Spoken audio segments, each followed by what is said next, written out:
के लिए, भूगोल के लिए तो मैं अभिषेक सर के गाइडेंस में ही पूरा प्रिपरेशन कंप्लीट किया हूँ। इसके लिए मैंने अभिषेक सर का हेल्प लिया था, जिसमें कि उन्होंने मुझे बताया था ट्रेंड के हिसाब से किस तरीके से क्वेश्चंस चेंज हो रहे हैं, टॉपिक सिलेक्शन और आंसर राइटिंग में क्या क्या चीज़ों को डिलीवर किया जा सकता है। तो अगर आप थोड़ी देर पढ़ रहे हो, अच्छे से पढ़ रहे हो तो इनफ है।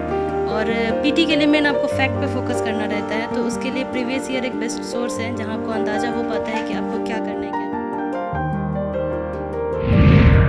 नमस्कार, मेरा नाम है निखिल, आप देख रहे हैं न्यूज़ फॉर नेशन। बीपीएससी का रिजल्ट आ चुका है, बीपीएससी 65वीं का रिजल्ट आया है। बहुत लोगों ने सफलता हासिल की। आज हमारे साथ ऐसे ही कुछ सफल कैंडिडेट्स हैं जिनसे हम बात करेंगे, उनसे बात करेंगे किस तरीके से उन्होंने तैयारियां की और अपने जो उनसे जो जूनियर्स हैं उनके लिए क्या कुछ टिप्स वो दे सकते हैं। तो बात करेंगे। मेरा नाम विकास कुमार है।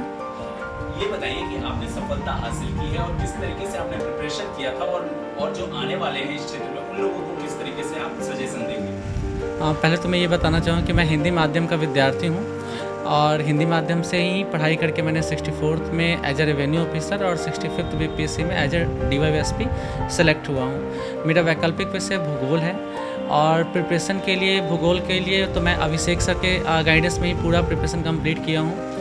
और जहाँ तक सजेशंस के बारे में यही कहना चाहूँ कि जो पीटी होता है वो बिल्कुल फैक्ट ओरिएंटेड होता है। उसमें फैक्ट पे फोकस करते हुए जो टेस्ट सीरीज है उसे बार बार लगाना चाहिए, बार बार रिवाइज करना चाहिए। मेंस में स्कोर करने के लिए आंसर राइटिंग को इनोवेटिव बनाना चाहिए, कंटिन्यूअस प्रैक्टिस करना चाहिए, उसमें कई फ्लोचार्ट डायग्राम्स का यूटिलाइज करना चाहिए। और इंटरव्यू के लिए एक वन डे प्रोसेस नहीं होता है इंटरव्यू। अगर आप जब पीटी का प्रिपरेशन जब से स्टार्ट करते हैं तब से सारी चीज़ों को अगर अपने माइंड में रखते हैं तो इंटरव्यू बहुत ईजिली आपका निकल जाता है। Thank you. आपका क्या नाम हुआ? रश्मि। आपने प्रिपरेशन किस तरीके से किया था और आने वाले लोगों के लिए क्या टिप्स देना चाहेंगे? सर, मैंने अपना प्रिपरेशन मेंस से ही स्टार्ट किया था और जब पीटी के एग्ज़ाम पास आ रहे थे तो उसके बाद मैंने 2 महीने के लिए पीटी फोकस किया था। जब पीटी में ऐसा अंदाज़ा होगा कि हाँ कट ऑफ क्रॉस किया जा सकता है, तब मैंने मेंस पर पूरा फोकस किया था। और इसके लिए मैंने अभिषेक सर का हेल्प लिया था, जिसमें कि उन्होंने मुझे बताया था ट्रेंड के हिसाब से किस तरीके से क्वेश्चंस चेंज हो रहे हैं, टॉपिक सिलेक्शन और आंसर राइटिंग में क्या क्या चीज़ों को डिलीवर किया जा सकता है। इसके लिए कितने घंटे आप लोग पढ़ाई करते थे? सर, अगर देखा जाए तो मेरे तो 12 घंटे हो जाते थे। 12 घंटे जी। अच्छा, जो लोग आने वाले हैं इस क्षेत्र में उनके लिए क्या टिप्स रहेगा? उनके लिए टिप्स यही रहेगा कि ये पूरा अगर देखा जाए तो प्रिपरेशन 1 साल का होता है, रिजल्ट में भले देरी हो लेकिन तैयारी आपको अगले 1 साल की जानी है। और स्टार्ट आप मेंस से करें, मेंस के बाद स्टेप वाइज चलना है। पहले मेंस करें, फिर आप प्रीलिम्स करें, देन आफ्टर दैट में। आपका क्या नाम है? रोहिणी। अच्छा, ये बताइए कि जो आपने प्रिपरेशन किया था वो किस प्रकार से आपका प्रिपरेशन रहा था और कितने घंटे आप पढ़ाई करती थी और उस टाइम क्या क्या मुश्किलें आई? सबसे पहले तो मैं बहुत ज़्यादा नहीं पढ़ती थी, क्योंकि बहुत ज़्यादा जो होता था मेरा टाइम ड्यूरेशन वो 8 घंटे का होता था, उससे ज़्यादा मैं नहीं पढ़ पाती थी। तो अगर आप थोड़ी देर पढ़ रहे हो, अच्छे से पढ़ रहे हो तो इनफ है। और पीटी के लिए मेन आपको फैक्ट पे फोकस करना रहता है, तो उसके लिए प्रीवियस ईयर एक बेस्ट सोर्स है जहाँ आपको अंदाज़ा हो पाता है कि आपको क्या करना है क्या नहीं करना, क्योंकि बहुत सारे सोर्स अवेलेबल हैं मार्केट में। पीटी के लिए बहुत ज़्यादा सोर्स है, तो वहाँ से आपको सेलेक्टिव होना पड़ेगा, क्योंकि आप सभी चीज़ों को नहीं पढ़ पाते हैं। आपको सेलेक्टिव होकर टारगेटेड चीज़ को पढ़ना है ताकि आप पीटी क्लियर कर सको। पीटी में ऐसा नहीं कि मतलब उसका मार्क्स ऐड होता नहीं है, तो वहाँ पे बस आप क्वालिफाई करना है। तो ज़्यादातर फैक्ट पे फोकस करके क्वालिफाई कर जाना है, उससे ज़्यादा मतलब ज़रूरत से ज़्यादा वहाँ मेहनत नहीं करनी है। हाँ, मेहनत तो करना है लेकिन ज़रूरत से ज़्यादा उसके लिए टाइम नहीं देना है। उसके बाद फिर मेंस जो है वो आपके लिए बहुत ज़्यादा इंपॉर्टेंट होता है, क्योंकि अगर आपका इंटरव्यू थोड़ा ख़राब भी गया है और आपने मेंस बहुत अच्छा लिखा है तो वो वहाँ से मैनेज हो जाता है। और मेंस का मार्क्स अच्छा लाना है तो उसके लिए आंसर प्रैक्टिस रेगुलर करना पड़ेगा, करेंट पे फोकस करना पड़ेगा, अपने आंसर को अच्छे से एक्सप्रेस करना होगा, जिसमें फ्लो चार्ट, उसके बाद जो मैपिंग होती है। आंसर में जो एक आंसर का अपना क्वालिटी होता है जिसमें रिपीटेशन नहीं होनी चाहिए, बातें नहीं बनानी होती है, तो ये सारी चीज़ें को हम देखेंगे। उसके बाद उसमें करंट को ऐड करें, जैसे कि हिस्ट्री का सवाल है, पॉलिटी का सवाल है, उसमें भी हम करंट ऐड करते हैं तो वो ज़्यादा नंबर देता है। तो मेंस के लिए अच्छे से तैयारी करनी है। अच्छा, कई बार क्या होता है कि पीटी क्लियर हो जाता है, मेंस क्लियर हो जाता है, इंटरव्यू में लोग जाके घबरा जाते हैं, हड़बड़ाहट हो जाती है, तो उस चीज़ से कैसे निपट सकते हैं? बच्चों को वो कैसे आप निपटने के लिए टिप्स दें?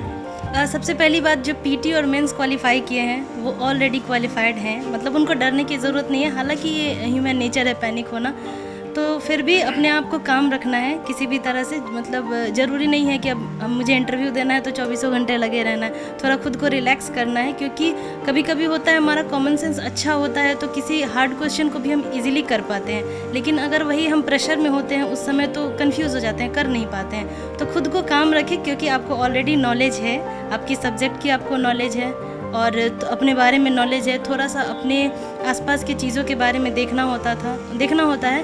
अपने ऑनर्स और ऑप्शनल सब्जेक्ट को अच्छे से कर लेना है बस।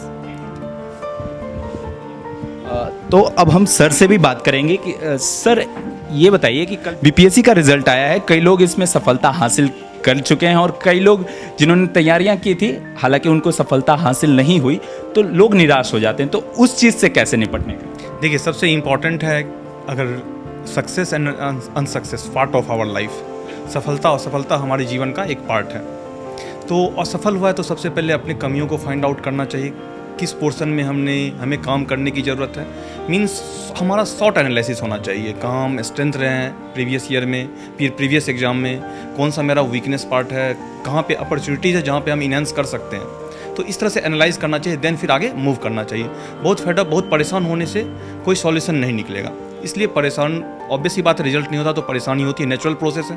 थोड़ा परेशान भी होना चाहिए लेकिन तुरंत कम बैक होना चाहिए, यह इंपॉर्टेंट है। तो हमारे यहाँ भी एक बच्ची है जिनका सिलेक्शन लास्ट टाइम भी 2 मार्च से नहीं हुआ था और इस बार भी किसी कारण से नहीं हुआ है। तो मैं वैसे बच्चों के लिए मैसेज देना चाहूँगा, एकदम परेशान नहीं होना है, करना है, सफलता मिलेगी। असफलता भी हमारे लाइफ का पार्ट होता हो सकता है अगर इस बार आप सफल होते, लोअर रैंक होता तो हो सकता है आप उसी में इन्वॉल्व होकर रह जाते, लेकिन नेक्स्ट टाइम आप सक्सेस होंगे, हो सकता है टॉप 10 में आए। तो यह इंपॉर्टेंट है, इस पॉजिटिव एटीट्यूड के साथ नेक्स्ट एफर्ट लगाना चाहिए। अच्छा, बात की जाए सीएसपी एकेडमी की, तो सीएसपी एकेडमी की आगे की क्या योजना रहेगी और लोगों को और स्टूडेंट्स के लिए किस प्रकार से आप लोग तैयारी करें? एग्जैक्टली हम लोगों का हमेशा से टारगेट रहा है बैक टू बैक रिजल्ट देना, आइदर वह बीपीएससी हो या यूपीएससी हो। मैं बताना चाहूँगा जो बीपीएससी प्रीलिम्स को लेकर के हमारा एक अल्टीमेट टेस्ट सीरीज चल रहा है, एकदम यूनिक टेस्ट सीरीज है जो अपने आप में क्वेश्चन का पैटर्न डिफरेंट है अमंग ऑल इंस्टीट्यूशन।